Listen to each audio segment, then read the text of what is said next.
Gaineko eguna oso berezia da, ez? Bai, da zerbait herritik egiten dutena guretzat, auzolanen eta beti militantzia erdigune edukita, eta beti darela prest guri laguntzeko, guri indarrak emateko, eta oso politia dela talde guzti bat goiz-goizetikan lanen egotea gero guk goxa afaltzeko.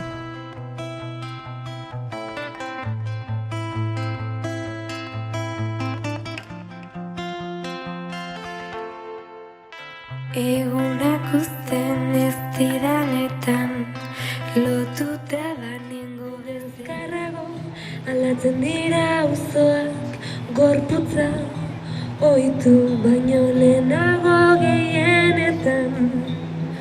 Batzuk eraiki eta besteak bota, azala eutsi ezin dut, egoan odeiak ukitu ala. Besterik ez bada, orainetan... Gurekin azkenean 24 orduz gaude batera eta oso laguntasun istua sortze ditugu, ematu gala bizitza guztitik anezatzen berala. Dozen ginen gana hurbildu eta euskeraz hitz egiteko aukera daukazula.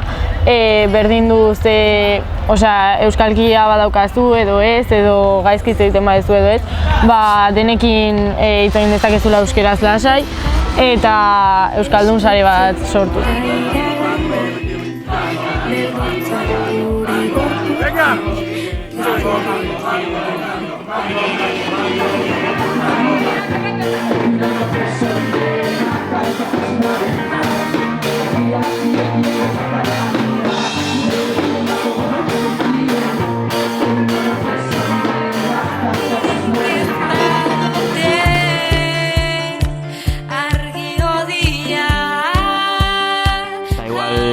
Baten batek zaukan itxura bat hasieran da gero beste bat dauka bukaeran eta oso politia da jendea ere bai barnetik zautzea. Egun hauetan zoriontsu inditena azken aldien detaile txikik, lagunekin jolastea edo ondokakin hitz egitea eta ikastea pertsona ezberdinen gauza ezberdinak hori asko uste zait.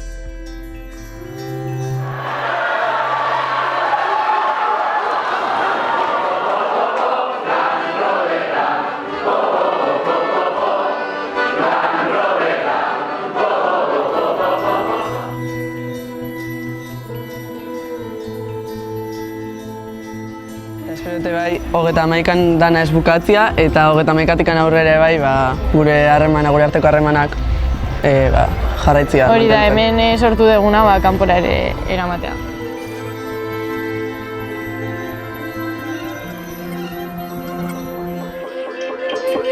Egunak uzten ez didanetan, lotuta banengo bezala.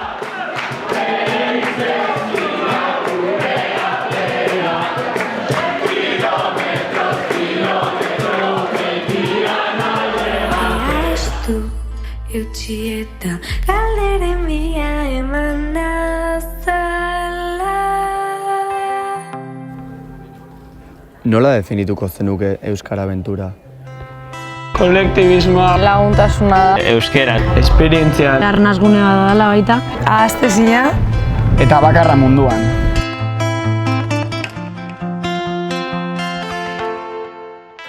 Egunak uzten ez didanetan, lotuta banengo bezala, airea estu eutsi eta